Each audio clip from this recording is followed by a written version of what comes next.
Hermano, sencillamente, Dios no está escogiendo personas de categoría superior. Dios busca los corazones sencillos y humildes. Recuerda que Dios al principio buscó gente humilde. Aquí en Santiago me parece que dice que Él escondió la sabiduría, ¿quién dice? De los sabios. Se lo dio a los humildes. Entonces, aquí en este tema hoy, hermano, dice que es tan importante entender que en cada circunstancia Dios tiene propósitos. Muchas veces observamos nuestro diario vivir y no comprendemos por qué estamos pasando por momentos difíciles si le servimos a un Dios todopoderoso. Y por allí vimos un titubeo de Gedeón, pero más a ratito vamos a ver a Gedeón, porque primeramente vamos a ver esto, que cuando Dios llama no se equivoca, a pesar de que nadie somos perfectos. Dios usa personas sencillas. Tenemos un ejemplo. ¿Por qué el tema se llama un llamado valiente, un llamado divino a los valientes? Habla de varios. ¿Recuerdas de aquel hombre que fue engañador, que fue suplantador? ¿Quién fue ese varón? Fue Jacob. Pero usted se cuenta, amado hermano, cómo Jacob tuvo ese privilegio de ser padre de los 12, de aquellos que componían las 12 tribus de Judá.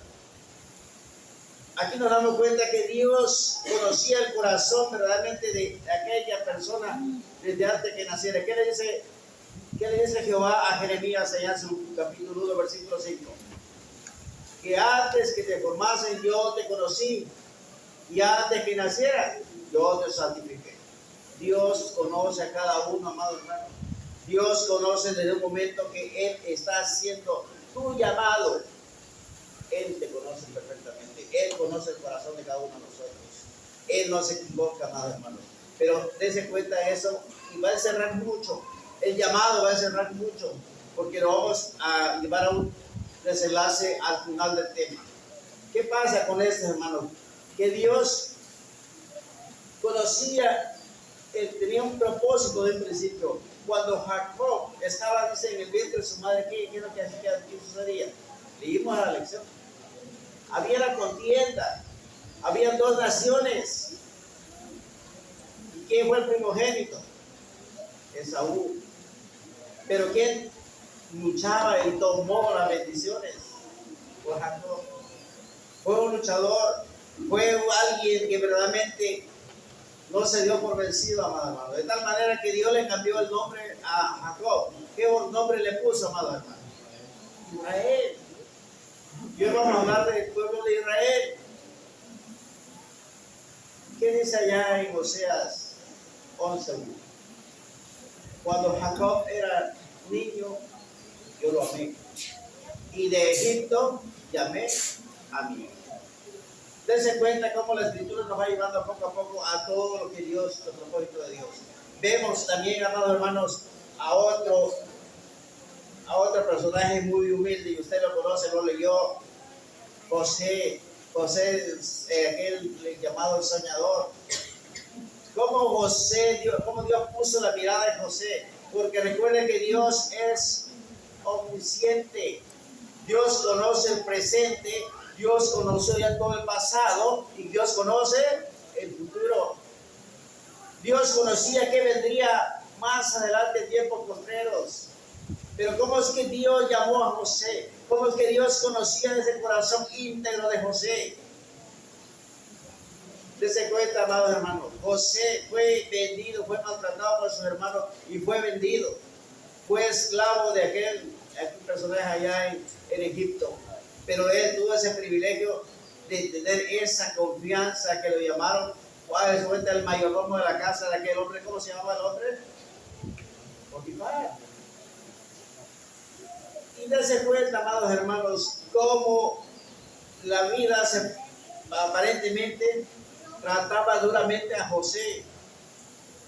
José fue blasfemado.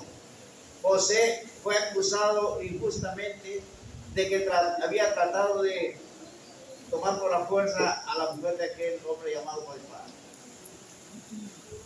Pero aquí nos damos cuenta que José tuvo el temor primeramente a Dios, y también respetando a su prójimo. Él era agradecido con la confianza que aquel hombre le había brindado en su casa. José no pecó. Primeramente, le vuelvo a repetir, porque tuvo temor a Dios. Y segundo, hizo ver lo que dice allá en en Éxodo 20. Que primero dice que debemos amar a quién, a Dios. Pero luego tenemos que amar a quién, a nuestro prójimo. Entonces, aquí, amados hermanos, nos presenta, ¿verdad?, cómo Dios trata con aquellas personas humildes y sencillas. ¿Qué propósito había en la vida de José? Los planes de Dios son perfectos. ¿Qué vendría en el futuro? José fue encarcelado, pero José no estuvo solo en la cárcel. Dios estuvo con José en todo momento, amados hermanos. Dense cuenta cómo Dios usó a aquel hombre en la cárcel. Fue un instrumento importante. Cómo José fue llamado después por el faraón. Y cómo descubrimos todo, no lo voy a dar otras historias, pero nos damos cuenta los propósitos de Dios. Cómo fue que José fue el salvador de una nación de aquellas hambrunas que vendrían, y cómo fue que José pudo salvar la vida de su familia llevándola a una tierra fértil llamada, ¿ya se olvidó cómo se llamaba la tierra? Gosén. Esa tierra era fértil. ¿Se da cuenta qué instrumento maravilloso fue José en las manos del Señor? Si no hubiese conocido el Señor el futuro que vendría, Él tenía el plan perfecto que José sería el instrumento para poder interceder por su familia. José tuvo un corazón perdonador. José perdonó a sus hermanos. José amó a sus hermanos. No hubo ningún resentimiento. ¿Qué encierra esto en nuestra vida personal, amados hermanos? Que también nosotros debemos tener esos ejemplos, tomar esos ejemplos de corazones perdonadores, no tener resentimiento con ningún hermano, no tener resentimiento con mi prójimo. Tenemos que acatar lo que Dios nos enseña por medio de aquellos siervos. Dios nos viene a enseñar realmente que si hay un pueblo oprimido, tiene que haber un libertador. Y vamos a entrar a un punto también de otra persona que Dios ocupó grandemente. Ahora, ¿qué sucedió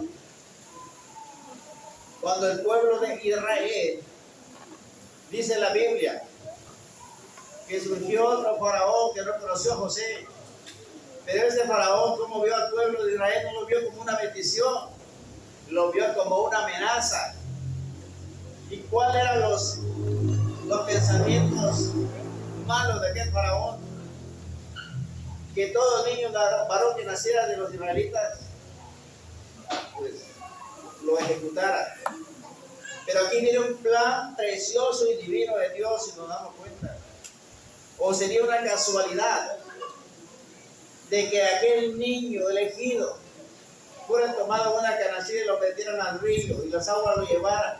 Y sería una casualidad que la hija del faraón pudo observarlo y mandó a llamar que llevaran a ese niño. No fue una casualidad, fue un propósito de Dios. Porque Dios tiene sus planes y, como acabo de decir, los planes de Dios son perfectos. Ese niño, la hija del faraón lo tomó como, dése cuenta, cómo esta hija del faraón fue tocada por Dios y ese corazón se sensibilizó y lo tomó como su propio hijo y buscó a una nodriza que lo amamantara. ¿Y quién fue la que lo sustentó? Su propia madre, la propia madre de Moisés. Y Moisés logró crecer, logró ser instruido a las enseñanzas de aquel pueblo de Egipto, conoció perfectamente las costumbres de aquel pueblo de Egipto. Pero dése cuenta, amado hermano, ¿a qué nos lleva esto? De que Dios tiene un propósito maravilloso en la vida de aquellos hombres. Como lo tuvo con aquellos hombres, lo tiene hoy con usted y conmigo. ¿Cómo usted se cuenta, amados hermanos? ¿Cómo Dios sabía? Y a Dios ya le había dicho a Abraham En un sueño Dios le dijo a Abraham, y lo puede ver en Génesis 15. Génesis 15, versículo 13 me parece, donde Dios le anticipa que su descendencia sería esclavizada y estaría oprimida. ¿Cuántos años dice? 400 años. Pero también Él le dio una promesa, que Él juzgaría a la nación que lo estaba oprimiendo y su pueblo saldría con riquezas. ¿Será que fue fácil el proceso? No fue fácil. El pueblo de Israel fue esclavizado y